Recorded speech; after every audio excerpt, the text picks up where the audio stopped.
오직 예수님,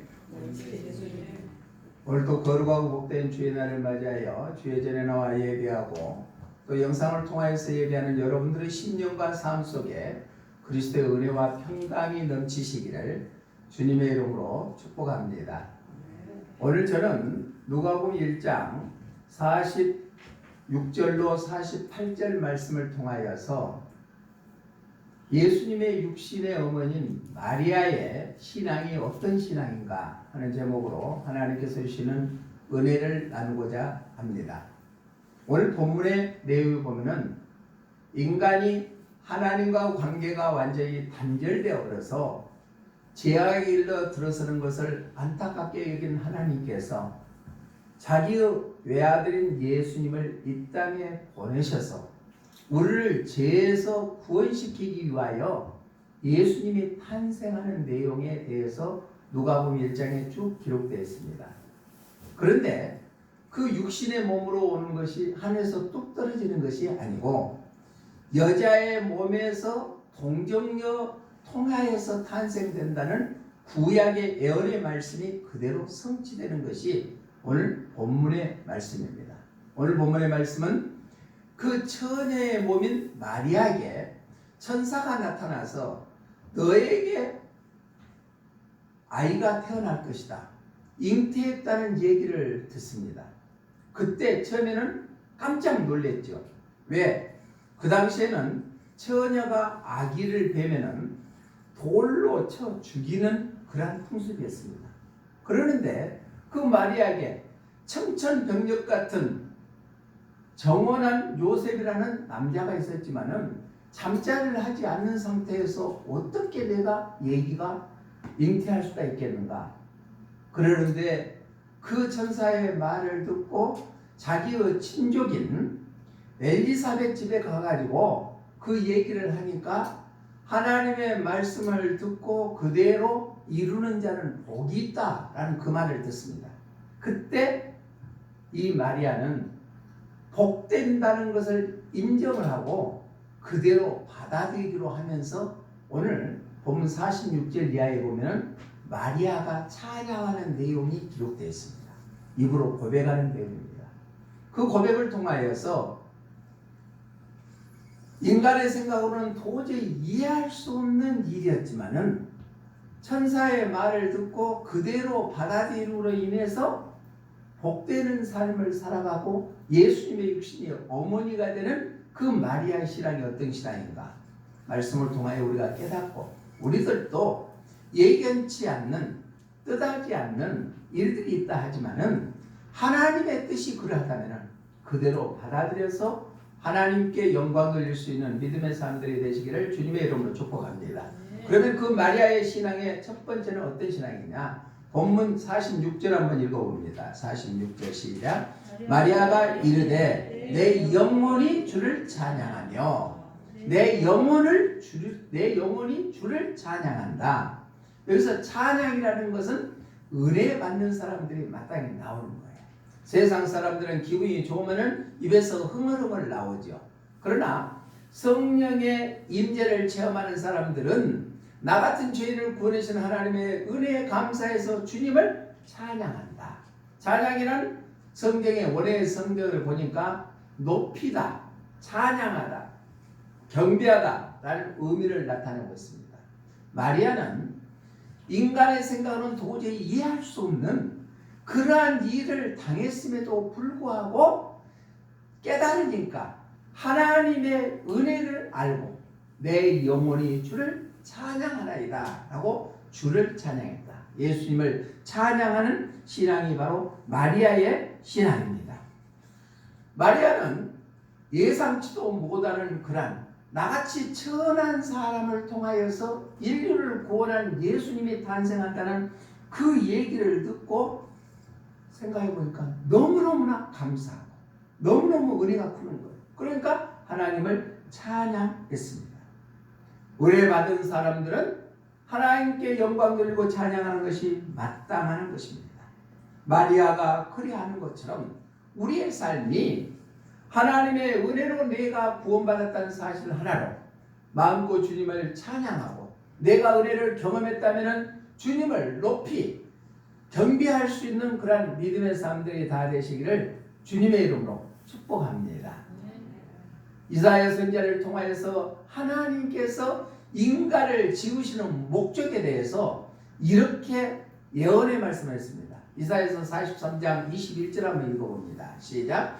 이 백성은 내가 나를 위하여 지었나니 나를 찬송하게 하려 함이니라. 아멘. 그러니까 창조주 하나님께서 우리 인간을 지으시는 목적이 뭐예요? 찬양 받으시기 바랍니다.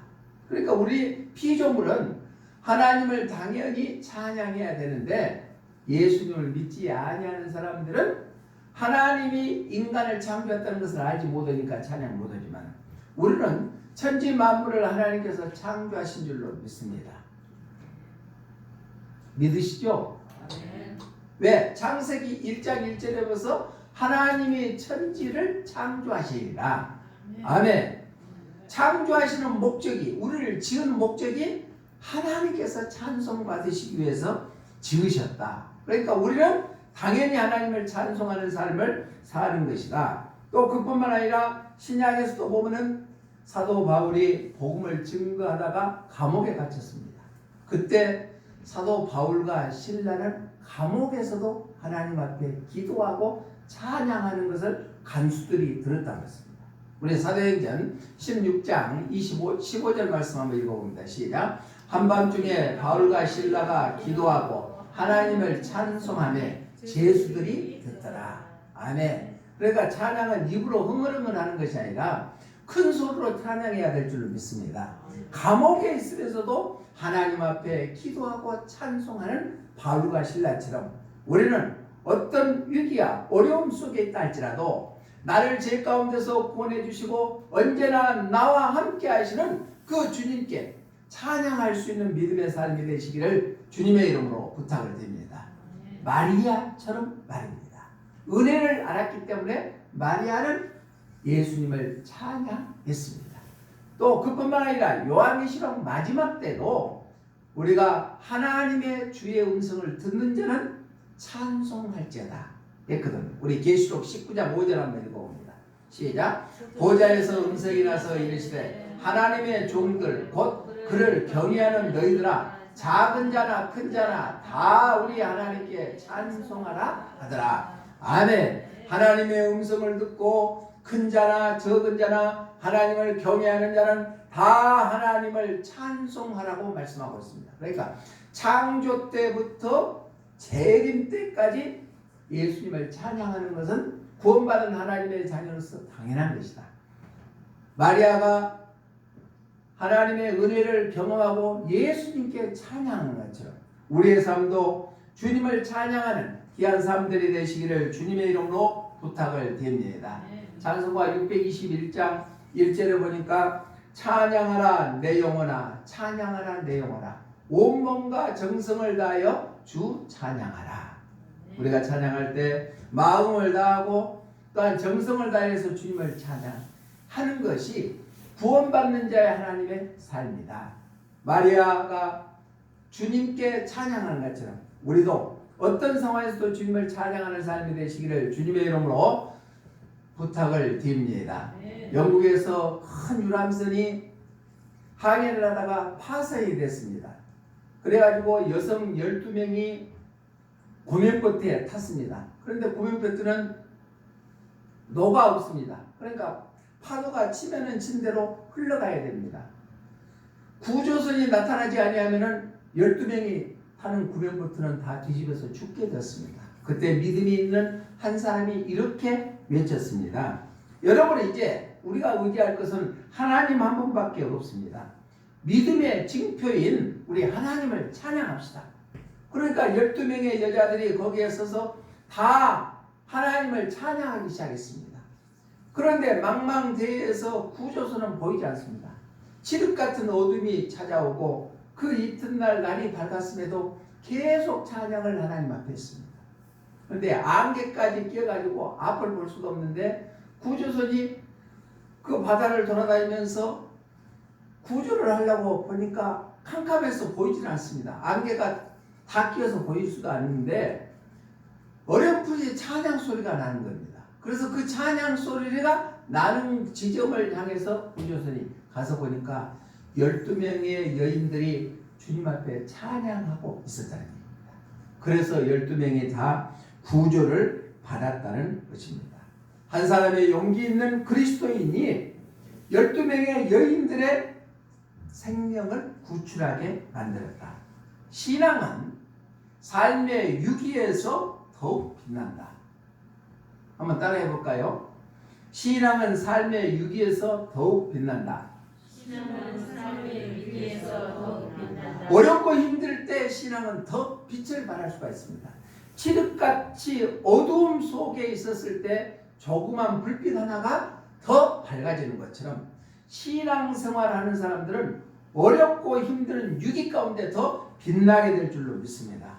고난 속에서도 하나님을 찬송하는 삶을 살았을 때 기적이 나옵니다. 우리가 어떤 환경 속에서도 주님을 찬양하는 그러한 마리아 같은 신앙의 장보인들이 다 되시기를 주님의 이름으로 축복합니다. 마리아는 바로 생각지도 못했던 처녀의 몸에 잉태됐다는 천사의 말을 듣고 엘리사벳을 찾아가서 말을 들으니까 하나님의 말씀을 이루는 자는 복이 있다고 들었을 때 은혜를 체험하고 나같이 비천한 사람의 이 몸에서 인류를 구원하는 예수님이 태어난다는 그 사실 하나로 주님을 찬양하는 것처럼 그 찬양의 기쁨이 우리에게도 넘치시기를 주님의 이름으로 축원합니다. 두 번째로 마리아의 신앙은 어떤 신앙이냐? 본문 47절 한번 읽어봅니다. 시작. 내 마음이 하나님 내 구주를 기뻐하였음은 아멘. 마리아는 내 마음이 하나님을 기뻐했다는 얘기입니다. 자, 기쁨이라는 것은 그냥 나오는 것이 아니죠. 좋은 일이 있었을 때 기쁘지요. 우리 얘들만 보면 마음이 기쁘지요. 왜? 얘를 사랑하니까. 우리가 하나님께 기뻐한다는 것은 하나님의 존재를 인정하고 하나님이 나를 사랑한다는 것을 알기 때문인 줄로 믿습니다. 기뻐하다 하는 것은 성경 본문에 보니까 즐거워하다, 기뻐하다는 의미를 나타내고 있습니다. 마리아는 예수님을 구주로 고백함과 동시에 예수님을 찬양했습니다. 성경은 교만한 자를 흩으시고 비천한 자를 높여주신다고 분명히 말씀하십니다. 내 마음속에 나 같은 비천한 자가 인류를 구하는 예수님이 잉태됐다는 그 사실 하나로 주님을 찬양할 뿐만 아니라 기뻐했다는 얘기입니다. 마리아는 상황 속으로 봤을 때 기뻐할 수 없었습니다. 왜? 약혼자가 있었거든요. 약혼자가 같이 잠도 자지 않았는데 잉태했다는 사실을 들었을 때는 파혼 직전입니다. 또 많은 사람으로부터 돌팔매질을 받으는 그러한 상황 속에 놓여 있었습니다. 그럼에도 불구하고 마리아는 예수님을 기뻐했다. 이게 쉽지가 않는 일이죠. 구약에서도 환경에 타가지 아니하고 여호와로 말미암아 기뻐하고 즐거워한다고 했습니다. 하박국 선지자를 통하여서 하박국 3장에 보면은 3장 17절에 무화과나무가 무성하지 못하고 포도나무에 열매가 없고 감람나무에 소출이 없고 밭에는 먹을 식물이 없고 또 우리에는 양이 없고 양께는 소가 없을지라도 18절 한번 읽어봅니다. 시작. 나는 여호와로 말미암아 즐거워하며 나의 구원의 하나님으로 말미암아 기뻐하리로다. 아멘. 내가 주위에 있는 것이 아무것도 없다 할지만은 나는 여호와로 말미암아 즐거워하고 나를 구원해 주시는 하나님으로 말미암아 기뻐하리라. 하박국 선지자의 고백이 우리의 고백 되시기를 주님의 이름으로 부탁을 드립니다. 자, 행복이라는 것은요, 많은 것을 가졌다 해서 행복하는 것은 아닙니다. 내 마음에 평강이 오면 행복합니다. 내가 마음먹기에 달려있어요. 똑같은 환경을 바라보면서도 그것이 내가 어떤 마음으로 바라보느냐에 따라서 그게 행복이 될 수도 있고 불행이 될 수도 있다는 얘기입니다. 우리의 삶이 쉽게 마귀는 우리에게 너는 불행하다, 너 같은 삶의 존재의 가치가 없어, 너가 할 수 있는 건 뭐야? 라고 마귀는 와서 우리에게 속삭이지만은 주님께서는 우리에게 할 수 있다는 그런 확신을 심어주게 되고 우리에게 행복을 가져다 주게 된 줄로 믿습니다. 할 수 있거든요. 무슨 말이냐? 믿는 자에게는 능히 하지 못할 일이 없느니라. 아멘. 주님이 나와 함께 하시면 능히 할 수 있다는 얘기입니다. 환경에 우리가 얽매이지 아니하고 우리는 환경을 이길 수 있는 담대한 신앙을 통하여서 나는 행복한 사람이다 라고 고백하는 삶이 되시기를 주님의 이름으로 부탁을 드립니다. 그러면 주님을 기뻐하는 삶으로 바꿔진다. 스바냐 선지자도 스바냐서 3장 17절에서 이렇게 고백합니다. 시작. 너의 하나님 여호와가 너희 가운데 계시니 그는 구원을 베푸실 전능자이시라. 그가 너로 말미암아 기쁨을 이기지 못하시며 너를 잠잠히 사랑하시며 너로 말미암아 즐거이 부르며 기뻐하시리라 하리라. 아멘. 자, 하나님께서는 우리 한 사람 한 사람의 모습을 보고 미소를 짓고 계실 때가 있다는 얘기입니다. 우리의 삶을 보고 하나님이 미소 짓게끔 하는 그러한 삶이 되시기를 주님의 이름으로 부탁을 드립니다. 우리 한 사람의 천하보다도 다 귀하게 여기시고 우리 한 사람 한 사람의 삶을 보고 하나님께서는 그래 너는 내 자녀다운 삶을 살구나 하고 만족해하고 기뻐할 수 있는 그러한 주인공들이 다 되시기를 주님의 이름으로 축복합니다. 빌립보에서도 보면은 사도 바울이 복음을 전하다가 로마 감옥에 있을 때 빌립보에 있는 교인들에게 보내는 서신서가 빌립보서입니다. 그러면 자기는 영의 몸으로 있음에도 불구하고 내가 너희에게 말하노니 항상 기뻐하라. 다시 말하노니 기뻐하라. 자기는 지금 감옥에 있어요. 그러나 예수님 때문에 기쁨이 넘쳤다는 얘기입니다. 마리아가 예수님 때문에 기뻐하는 것처럼 사도 바울도 그랬다. 빌립보서 4장 4절 말씀 한번 읽어봅니다. 시작. 주 안에서 항상 기뻐하라. 내가 다시 말하노니 기뻐하라. 내가 속상하고 힘든 일이 있습니까? 우리 빌립보서 4장 4절을 한번 펴서 한번 묵상하시기를 바랍니다. 사도 바울은 감옥에 있는 몸이지만은 예수님 때문에 내가 너에게 말하니 항상 기뻐하라. 다시 말하니 기뻐하라. 자, 기뻐하는 예수님 때문에 기뻐하는 그러한 삶들이 되시기를 주님의 이름으로 부탁을 드립니다. 찬송가 115장 1절에 보면은 기쁘다 구주 오셨네. 만백성 맞으라. 온 교회여 다 일어나 다 찬양하리라. 다 찬양하라. 기쁘다 구주 오셨네. 기쁘다 구주 오셨네. 자, 오늘 교회 오면서 달라진 것이 뭐 있던가요? 그냥 들어왔어요? 네? 좋게 해놨고 또 프레카드를 붙여놨어요. 예. 기쁘다 구주 오셨네. 기쁘다 구주 오셨네 하고 프레카드를 붙여놨습니다. 우리에게 예수님 때문에 기뻐하는 그러한 삶이 되시기를 바랍니다. 성탄절이 돌아오면 어린아이들은 선물 받을 거에서 예수님이 오셨다는 의미보다도 선물 받는 것에 마음이 빼앗겨서 그렇게 기뻐합니다.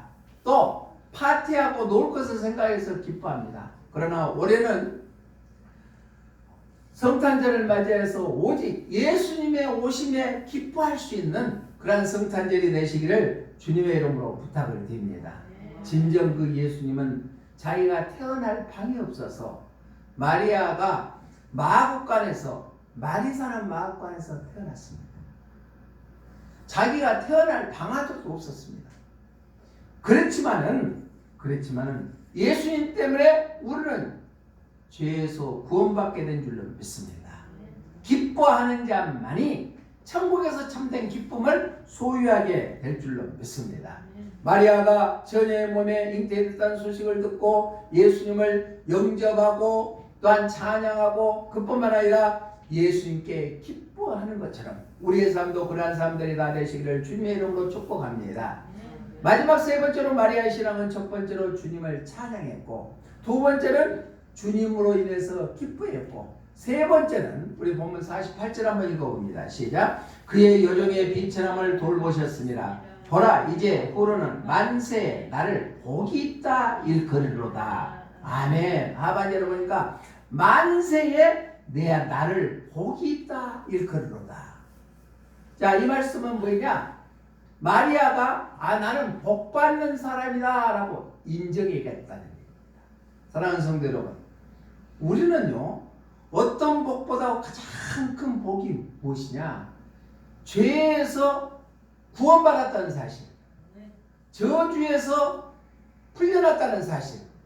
이거이 가장 큰 복인 줄로 믿습니다. 그럼 복 받았어요? 안 받았어요? 그러면 내가 인정해야 돼요. 나는 복 받는 사람이로다. 한번 해봅니다. 시작. 이 세상에서 가장 불쌍한 사람은 어떤 사람이요? 자기가 복을 받았음에도 불구하고 나는 치질이 복을 못 받는 사람이야 라고 생각하고 사는 사람. 자, 주위의 육적인 환경 때문에 복을 받는 것도 있지만은 우리는 신분이 세상 속에 살아가고 있지만 우리는 하늘의 시민권을 갖고 있는 복 받는 사람이에요. 그렇기 때문에 이 세상이 좀 힘들고 어렵고 병들고 고통 속에 있다 할지라도 우리는 지금 당장 죽어도 어디 가요? 천국 가기 때문에 나는 복 받는 사람이다. 할렐루야. 그렇게 인정하고 살아가시기를 주님의 이름으로 부탁을 드립니다. 남보다 좋은 소고기 못 먹고 남보다 좋은 메이커 옷 입지 못하고 남보다 더 좋은 수용차 타지 못한다 할지라도 나는 하나님의 자녀로서 천국 갈 수 있는 하늘의 시민권을 받은 자다 라고 인정하면은 내가 복 받는 자로 인정하고 살게 될 줄로 믿습니다. 마리아가 그래야 했다는 얘기입니다. 나는 비천함을 돌보셔가지고 만세에 나를 복이 있다 일컬으로다. 마리아는 복을 받았다는 것을 스스로 인정했다는 얘기입니다. 우리는 예수님과 함께 영원히 천국에서 왕도라는 존재라는 사실을 망각하지 마시기를 주님의 이름으로 부탁을 드립니다. 자, 솔로몬은 자기가 어렸을 때 자기 아버지의 다윗의 뒤를 이어서 왕이 되었습니다. 그런데 자기는 생각해보니까 전적으로 하나님의 은혜고 자기 아버지 덕이라는 것을 깨달았습니다. 그래서 어린아이에 왕이 올랐을 때 이렇게 고백을 합니다. 열왕기상 3장 7절 한번 읽어봅니다. 시작. 나의 하나님 여호와여, 주께서 종으로 종의 아버지 다윗을 대신하여 왕이 되게 하셨사오나 종은 작은 아이라 출입할 줄을 알지 못하고. 아멘. 나의 하나님 여호와여, 주께서 종으로 종의 아버지 다윗을 대신하여 왕자리에 올린 것이 하나님의 은혜입니다. 그러니까 복받았다는 얘기입니다. 그런데 이 복받은 것이 다 하나님의 은혜고 나는 작은 아이이기 때문에 출입할 줄 모릅니다. 이게 겸손한 마음으로 왕에 올랐습니다. 전무후무한 지혜의 왕이 솔로몬 왕이잖아요. 세계 부귀영화 다 누렸던 왕이 솔로몬 왕입니다. 사랑하는 성도 여러분, 우리는 받은 복을 내가 인정하는 삶을 사는 것이 진정한 그리스도인의 삶인 줄로 믿습니다. 그리하여 솔로몬은 받은 은혜에 감사하여 기브론 산당에 가서 일천번제를 드렸지 않아요. 그때 부를 구하지도 아니하고 원수를 멸하기를 구하지도 아니하고 오직 주님의 뜻대로 백성들을 잘 다스릴 수 있는 지혜를 달라 그래서 아주 지혜의 왕이 되었습니다. 사랑하는 성도 여러분, 이 세상에서 성공했다는 것이 뭐예요? 남보다 돈을 좀 많이 벌었다고? 남보다 더 출세했다고? 남보다 더 권력을 얻었다고? 그게 바로 성공했다는 것이 아닙니다. 하나님의 뜻이 나를 향하는 뜻이 무엇인가를 깨닫고 그 뜻대로 살아가는 것이 예수 안에서 성공하는 삶을 살아가는 자인 줄로 믿습니다. 세상의 성공은 금방 쌓았다가 허물어져 버립니다. 순간입니다. 엊그저께도 이낙연 대표 최측근자가 자살하고 말았어요. 자, 그 사람들은 승승장구할 수 있습니다. 그러나 하루아침에 자기 생명을 던져버리고 말았다. 진정한 성공자는 하나님의 뜻이 무엇인가를 깨달아 그 뜻대로 살아가는 것이 진정한 성공자인 줄로 믿습니다. 가진 것이 없다 할지라도 또한 좋은 것을 누리지 않는다 할지라도 내 안에 예수님이 계시기 때문에 하나님의 뜻대로 사는 것이 그런다. 그래서 사도 바울은 그걸 알았어요. 그래서 이렇게 고백합니다. 고린도전서 15장 10절에서 시작. 그러나 내가 나된 것은 하나님의 은혜로 된 것이니 내게 주신 그의 은혜가 헛되지 아니하여 내가 모든 사도보다 더 많이 수고하였으나 내가 한 것이 아니요 오직 나와 함께 하신 하나님의 은혜로라. 아멘. 나의 나된 것은 하나님의 은혜로 된 것이다. 내게 주시는 그 은혜가 헛되지 아니에요. 내가 다른 사도보다 더 많이 수고하으나 이것마저도 하나님의 은혜이다. 이 고백이 우리의 고백 되시기를 주님의 이름으로 부탁을 드립니다.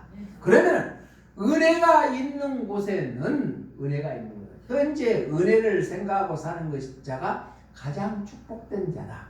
아까 주보에서 우리가 읽었죠. 네. 병들고 가난하고 약하고 그런 것이 가장 큰 축복이다. 그렇게 인정할 수 있는 것이 쉽지가 않다. 그러면 그렇게 인정할 수 있는 것은 뭐냐? 내가 현재 은혜에 감사할 줄 알았을 때 그게 바로 가장 큰 축복을 받는 자의 삶인 줄로 믿습니다. 저도 가장 큰 축복을 받았어요. 어렸을 때 시골에서 초등학교 다닐 때 예수님을 영접하고 잠시 세상에 살다가 떠나서 우리 집사람을 만나갖고 더 신앙의 길로 깊어져서 우리 장인 장모님 기도를 통하여서 또 내가 목회자의 길을 걸어서 오늘에 이뤘거든요. 그게 하나님의 절적인 은혜입니다. 그래서 앞으로 얼마나 할지는 모르겠지만 남는 기간 동안에 주님의 뜻이 무엇인가를 깨달아서 주님의 뜻대로 살아야 되겠다. 다시 한번 말씀을 준비하면서 결단을 해봅니다. 세상 것은 금방 있다가 없어집니다. 그렇지만은 주님이 내게 주시는 은혜를 기억하고 산다는 거, 가장 복받았다는 거, 그것을 인정하고 사는 것이 하나님 앞에 참된 삶을 살아가는 길인 줄로 믿습니다. 사랑하는 성도 여러분, 우리는 마리아가 자기가 복받았다는 것을 인정하는 것처럼 우리도 내 입에서 나는 하나님의 은혜로 복받았다라고 고백하는 그러한 신앙으로 무장하시기를 주님의 이름으로 축복합니다. 말씀을 정리합니다. 대임절을 맞이하여 예수님께서 처녀의 모임 마리아에게 잉태되었습니다. 그때 자기가 생각지도 못하는 상상할 수도 없는 그러한 일이었지만은 엘리사벳을 찾아가서 얘기를 들었을 때 주께서 하신 말씀이 반드시 이루어지리라 믿는 그 여자에게 복이 있으리라 그 말을 듣고 그대로 받아들임으로 해서 주님을 마음껏 찬양하고 주님을 기뻐하고 또 내가 복받는 자라고 인정하는 것처럼 우리의 삶도 마리아의 신앙처럼 우리를 주님을 찬양하고 주님께 기쁨을 드리고 또한 우리가 복받는 자라고 인정하는 삶을 살아서 후회 없는 그리스도인의 삶이 되시기를 주님의 이름으로 부탁을 드립니다. 그래야 2020년도를 잘 마무리 짓고 새해를 준비할 수 있는 귀한 믿음의 주인공들이 다 되시기를 주님의 이름으로 축복합니다. 사랑하는 하나님 아버지, 은혜를 감사를 드립니다. 마리아는 인간적인 생각에 생각지도 못하는 처녀의 몸에 잉태됐다는 사실을 알고 처음에는 겁먹고 힘들어했지만은 엘리사벳을 만나서 얘기를 들음으로 말미암아 주님을 마음껏 찬양하고 주님께 기뻐하고 나는 복받는 자라고 인정하는 것처럼 우리의 삶이 죄에서 구원받은 하나님의 자녀라는 사실을 망각하지 아니하고 힘들고 어려울 때마다 주님을 찬양하며 주님의 기쁨의 도구 되게 도와주시고 또한 하늘의 시민권을 가졌다는 복받는 자라고 인정하는 믿음의 삶이 되게 하여 주시옵소서. 우리가 환경을 바라보지 아니하고 나의 신분을 다시 한번 깨닫게 하여 주시고 정체성을 알아서 하나님의 자녀다운 삶을 살아갈 수 있도록 은혜 위에 은혜를 더해 주시옵소서. 다시 오실 예수님 이름으로 기도드리옵나이다. 아멘.